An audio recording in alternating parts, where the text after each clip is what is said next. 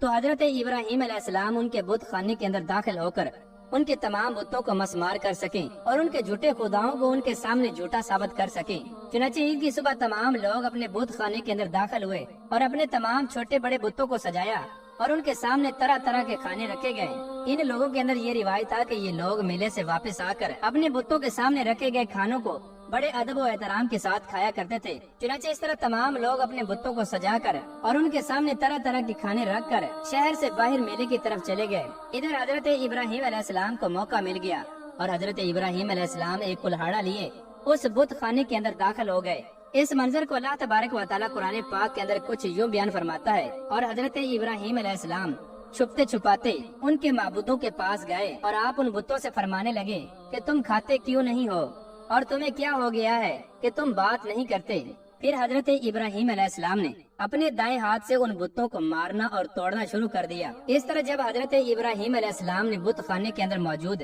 تمام چھوٹے بڑے بتوں کو توڑ دیا اور اس بت خانے کے اندر موجود ایک سب سے بڑے بت کو چھوڑ دیا اور اس کلہاڑے کو اس بت کے کندھے پر رکھ کر گھر واپس تشریف لے آئے۔ اس طرح شام کو جب لوگ خوشی خوشی میلے سے واپس آئے اور اپنے بت خانے کے اندر داخل ہوئے تاکہ وہ اپنے بابرکت کھانے کو کھا سکیں، جب یہ لوگ بت خانے کے اندر داخل ہوئے تو بت خانے کا منظر دیکھ کر حیران و پریشان ہو گئے۔ ان کے تمام بت ٹوٹے پڑے ہیں۔ پیارے دوستو، اس طرح جب نمرودیوں نے اپنے جھوٹے خداؤں کو ٹوٹا ہوا دیکھا تو وہ غصے سے لال پیلے ہو گئے، اور نمرودی اس بات کو خوب جانتے تھے کہ ہمارے اندر صرف ایک ہی شخص ایسا ہے کہ جو ہمارے خداؤں کے خلاف باتیں کرتا ہے اور ہمارے خداؤں کو جھوٹا کہتا ہے۔ اس وقت تمام نمرودی کہنے لگے کہ یہ کام حضرت ابراہیم علیہ السلام نے ہی کیا ہے۔ چنانچہ اس کے بعد حضرت ابراہیم علیہ السلام کو بلایا گیا تو تمام نمرودی حضرت ابراہیم علیہ السلام سے کہنے لگے کہ اے حضرت ابراہیم علیہ السلام، تم نے ہمارے خداؤں کے ساتھ کیا ہے؟ حضرت ابراہیم علیہ السلام نمرودیوں سے کہنے لگے کہ تم لوگ اپنے اس بڑے خدا سے پوچھ لو، یہ تم لوگوں کو بتا دے گا کہ یہ سب کس نے کیا ہے۔ اس طرح جب نمرودیوں نے حضرت ابراہیم علیہ السلام کی یہ بات سنی تو ان کے پاس بولنے کے لیے کچھ نہ تھا، اور تمام نمرودی شرمندہ ہو کر حضرت ابراہیم علیہ السلام سے کہنے لگے کہ تم جانتے ہو کہ یہ بولتے نہیں ہیں۔ تو اس پر حضرت ابراہیم علیہ السلام نے ان کو توحید کی دعوت دیتے ہوئے اور ان کے جھوٹے خداؤں کو جھوٹا ثابت کرتے ہوئے جواب دیا کہ تم لوگ ایسے جھوٹے خداؤں کو کیوں پوجتے ہو جو نہ تم کو کسی چیز کا فائدہ دیتے ہیں اور نہ ہی کسی چیز کا نقصان پہنچاتے ہیں، اور یہ کیسے تمہارے خدا ہیں اور یہ تمہاری کس طرح حفاظت کر سکتے ہیں جو اپنی حفاظت خود نہیں کر سکتے؟ تو ہے تم پر اور ان پر جن کو تم اللہ تبارک و تعالیٰ کی ذات کے علاوہ پوجتے ہو، کیا تم لوگ ذرا سی بھی عقل نہیں رکھتے؟ چنانچہ اس طرح جب حضرت ابراہیم علیہ السلام نے نمرودیوں کے سامنے ان کے خداؤں کو جھوٹا ثابت کر دیا تو تمام نمرودی اس بات کو سمجھ گئے کہ ہمارے خداؤں کو حضرت ابراہیم علیہ السلام نے ہی توڑا ہے۔ چنانچہ تمام نمرودی نمرود کے دربار میں جمع ہو گئے اور نمرود کو سارا ماجرا سنایا۔ چنانچہ نمرود یہ بات سن کر غصے سے لال پیلا ہو گیا۔ اس دور کے اندر بتوں کو توڑنا ناقابل معاف جرم تھا۔ چنانچہ نمرود اور تمام نمرودیوں نے حضرت ابراہیم علیہ السلام کو ایسی دردناک سزا دینے کا فیصلہ کیا تاکہ دوبارہ کوئی ان کے خداؤں کے ساتھ ایسی حرکت کرنے کی جرت نہ کر سکے۔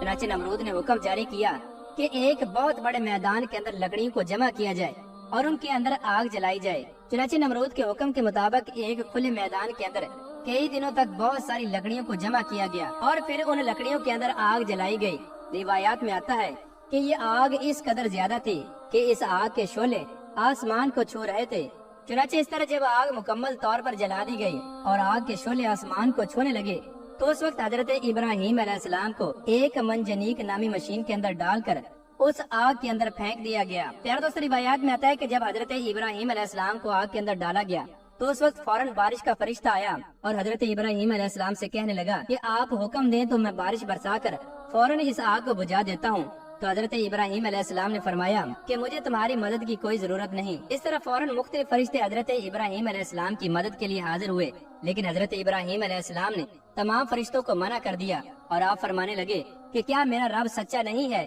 اور کیا وہ مجھے نہیں دیکھ رہا؟ میرا رب خود ہی میری مدد فرمائے گا۔ چنانچہ اللہ تبارک و تعالیٰ نے آگ کو حکم دیا کہ اے آگ تو حضرت ابراہیم علیہ السلام پر ٹھنڈی اور سلامتی والی ہو جا۔ چنانچہ اللہ تبارک و تعالیٰ کے حکم کے مطابق وہ آگ حضرت ابراہیم علیہ السلام پر ٹھنڈی اور سلامتی والی ہو گئی۔ روایات میں آتا ہے کہ حضرت جبرائیل علیہ السلام حضرت ابراہیم علیہ السلام کے ساتھ تھے اور حضرت جبرائیل علیہ السلام حضرت ابراہیم علیہ السلام کی پیشانی مبارک سے پسینہ صاف کر رہے تھے۔ اس آگ کے اندر حضرت ابراہیم علیہ السلام کو اس پسینے کے علاوہ اور کوئی تکلیف نہیں پہنچی۔ روایات کے اندر آتا ہے کہ حضرت ابراہیم علیہ السلام اس آگ کے اندر 40 یا 50 دن تک ٹھہرے اور حضرت ابراہیم علیہ السلام فرماتے ہیں کہ میں جتنے دن آگ میں رہا اتنے دن میں اللہ تبارک و تعالیٰ کی خاص فضل اور خاص رحمت میں تھا، اور جو سکون مجھے اس آگ کے اندر ملا وہ زندگی میں پھر کبھی نہیں ملا، کیونکہ اس وقت حضرت ابراہیم علیہ السلام پر اللہ تبارک و تعالیٰ کی خاص تجلیات کا نزول تھا اور آپ اللہ تبارک و تعالیٰ کے خاص قرب میں تھے۔